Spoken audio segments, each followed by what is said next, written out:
इन पांडवों के अंदर कोई ऐसी विशेषता नहीं है जिस विशेषता के कारण भगवान उनकी इतनी सेवा कर रहे हैं, अर्जुन का रथ हाँक रहे हैं।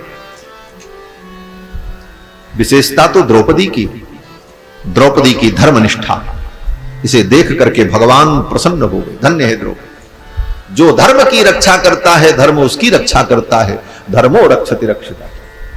द्रौपदी धर्म की रक्षा करती है, इसलिए धर्म उसकी रक्षा करता है। और धर्म कौन है? बोले रामो विग्रहवान धर्म, भगवान ही तो धर्म है।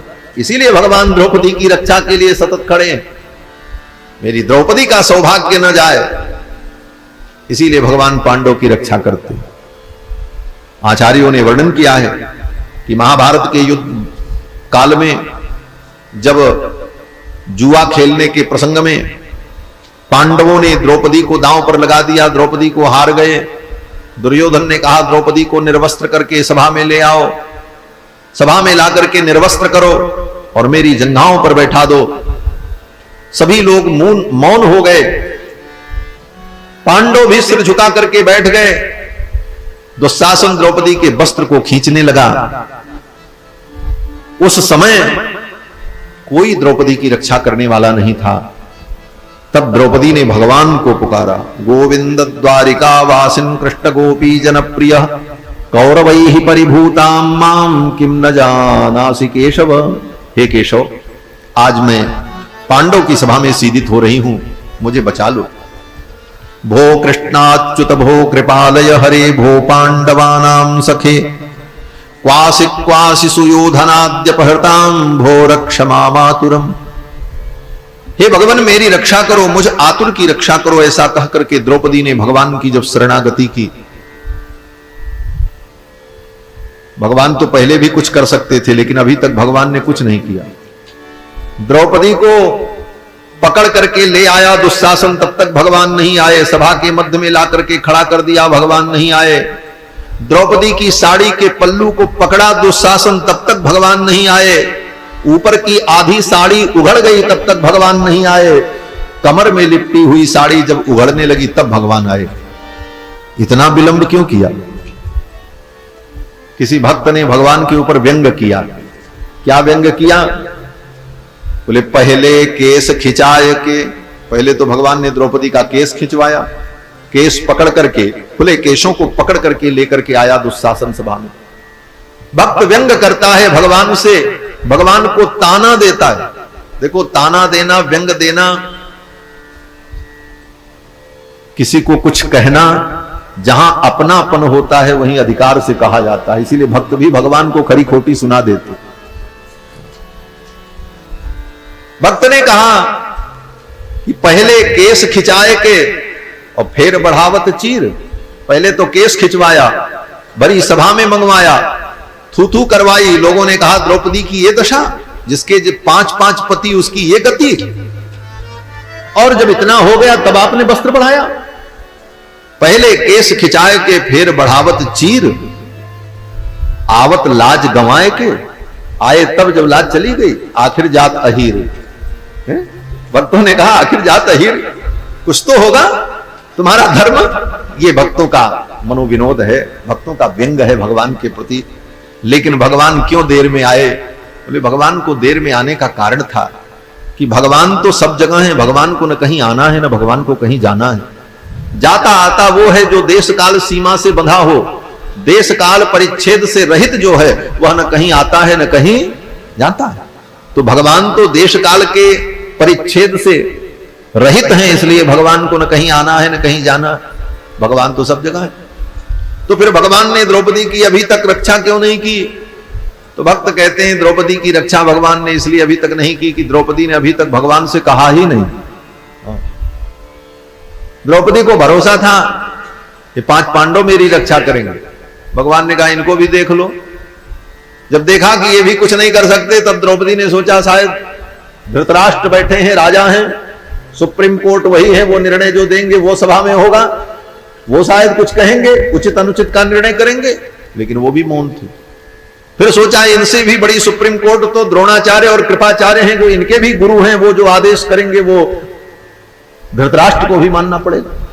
लेकिन वो भी चुप बैठे रहे।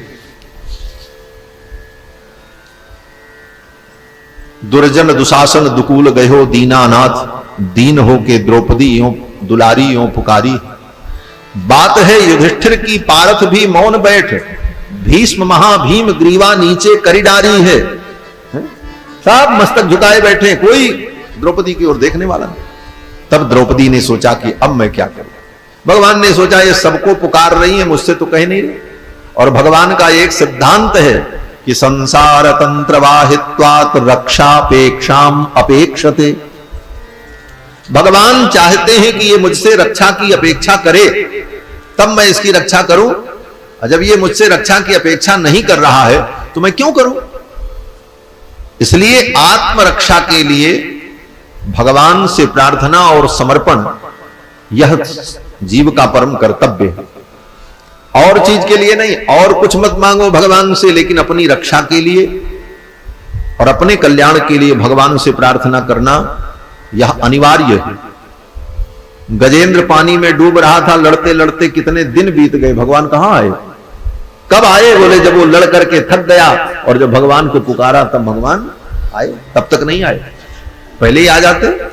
लेकिन भगवान का ये एक सिद्धांत है, उनकी एक व्यवस्था है कि जे जथा माम प्रपद्यन्ते तास तथैव भजाम्यहम्।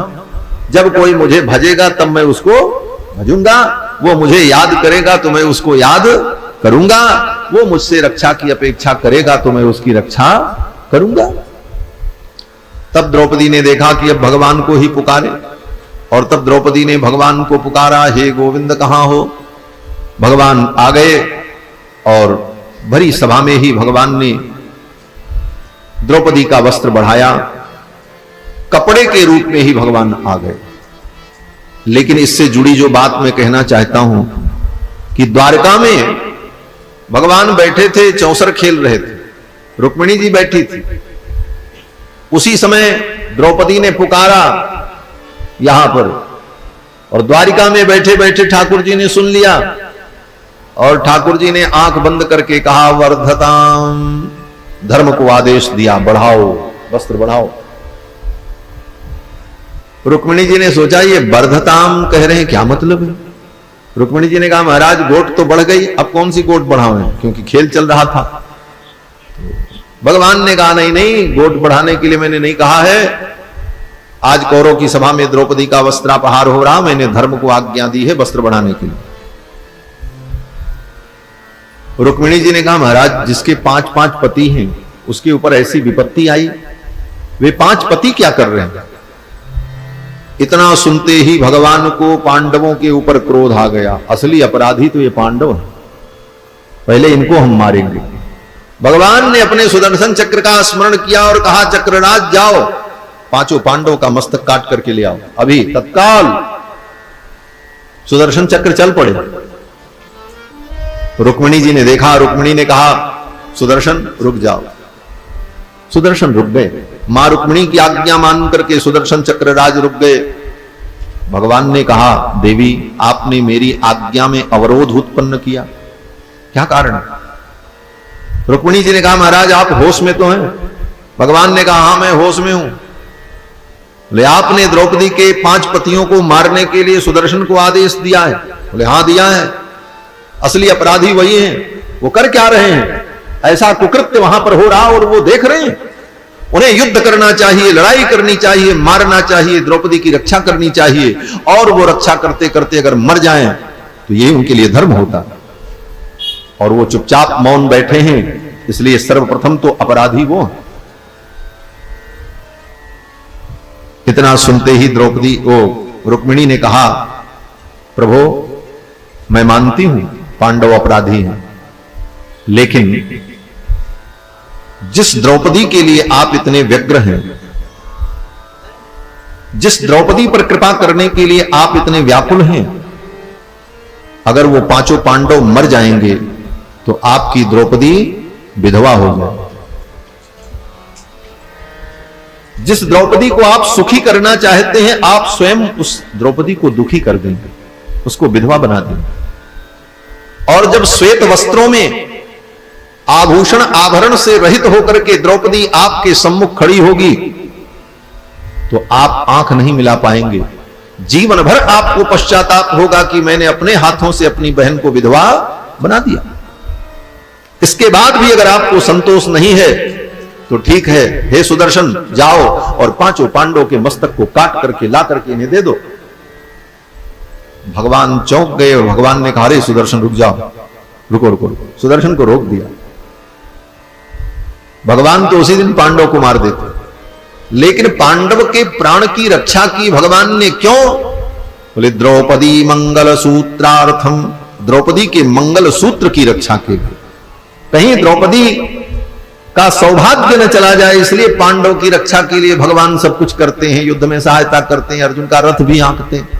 पांडव में कोई विशेषता नहीं है, विशेषता तो द्रौपदी की है।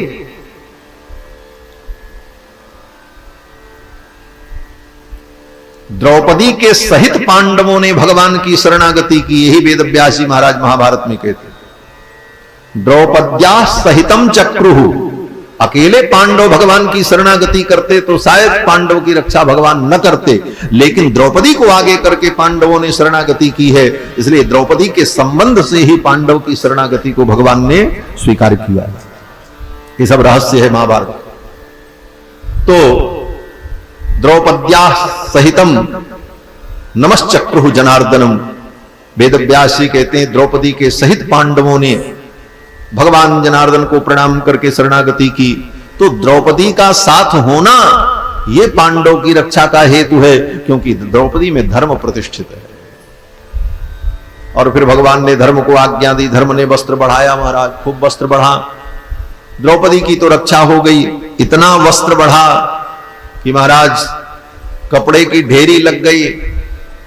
भक्त कहते हैं कि द्रौपदी तो एक रंग की साड़ी पहनी हुई थी उस दिन, लेकिन जब साड़ी प्रकट होने लगी, दुशासन खींचने लगा, तो एक के बाद दूसरा रंग, दूसरे के बाद तीसरा रंग, रंग बिरंगी साड़ियां प्रकट होने लगी महाराज। ये रंग बिरंगी साड़ियां क्या हैं?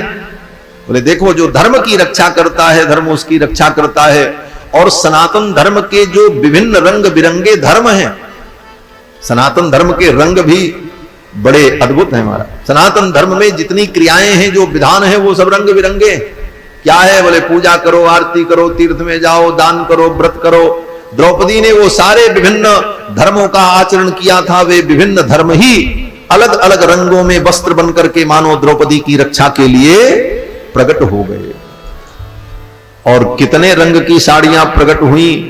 भक्तों ने बड़ी सुंदर भावना व्यक्त की है कि सुंदर सफेद सब्ज बैगनी हरी पीली, ढेरी बहु तेरी नहीं गिनबे में आयो है। लालियो गुलाबी गुल नारी पाट फाल शाही काहियो बदामी बहु तेरो दर्शायो है। खाकी प्याजी धानी आसमानी जाफरानी, रंग रंग रंग साड़ी आसमान लगी चायो है। द्रौपदी के काज ब्रज राजो है, बजाज मानो लादी के जहाज पट द्वारिका से आयो है। द्रौपदी के काज ब्रज राजो है, बजाज मानो लादी के जहाज पट द्वारिका से आयो। मानो द्वारिका से पूरी बजाजा बाजार लेकर के भगवान आ गए हों द्रौपदी की रक्षा के लिए। और साड़ी केवल रंग बिरंगी ही नहीं थी महाराज, भक्तों का भाव है, अनेक अनेक क्वालिटी की साड़ियां भी थी। उसमें क्वालिटी में भी कुछ न कुछ अंतर था, कुछ अच्छी, कुछ पतली, कुछ कमजोर, सब प्रकार की महाराज। सारी बहुआरी बाटे विविध किनारी बाटे, सलमा सितारी बेल बूटी धूप छैया। फीकी बाटे गाढ़ बाटे लागल पहाड़ बाटे, मखमली पाट बासिलिक मख नैया। मखमल के सिल्क के अनेक प्रकार के जो वस्त्र के प्रकार हैं, वो सब प्रकार प्रकट हो गए महाराज। सारी बहुआरी बाटे विविध किनारी बाटे, सलमा सितारी बेल बूटी धूप छैया। फीकी बाटे गाढ़ बाटे लागल पहाड़ बाटे, मखमली पाट बासिलिक मख नैया। अब इस दृश्य को देख करके भक्त की उत्प्रेक्षा है कि इस घटना के दौरान अगर वहां पर वृंदावन अधीश्वरी नित्य निकुंजेश्वरी भगवती श्री राधा रानी अगर विद्यमान होती तो उनका क्या भाव होता, वो क्या कहती, इस दृश्य को देख करके राधा जी क्या सोचती। तो भक्त कल्पना करता है कि रधवाजू होत आज आगे ठाड़ी होई जात, पूछ लेत कान्हा ते पकड़ दोनों बहिया। राधा जी अगर होती तो आज हाथ पकड़ करके कन्हैया से पूछती कि मोरे आगे कमरी तू ओढ़ के चरौला गाय, कान्हा सारी पौला कहाँ रे समैया। राधा जी पूछ लेती कि हमारे सामने तू कामर ओढ़ करके गाय चराते थे, काली कामर ओढ़ करके, और तुम्हारे पास कपड़े नहीं थे, साड़ियां नहीं थी, इसलिए वस्त्र चुराते फिरते थे वृंदावन में। ब्रजे बसंतम नवनीत चौरम गोपांगना नाम च दुकूल चौरम, अनेक जन्मार्जित पाप चौरम, चौराग्रगण्यम पुरुषम नमामि।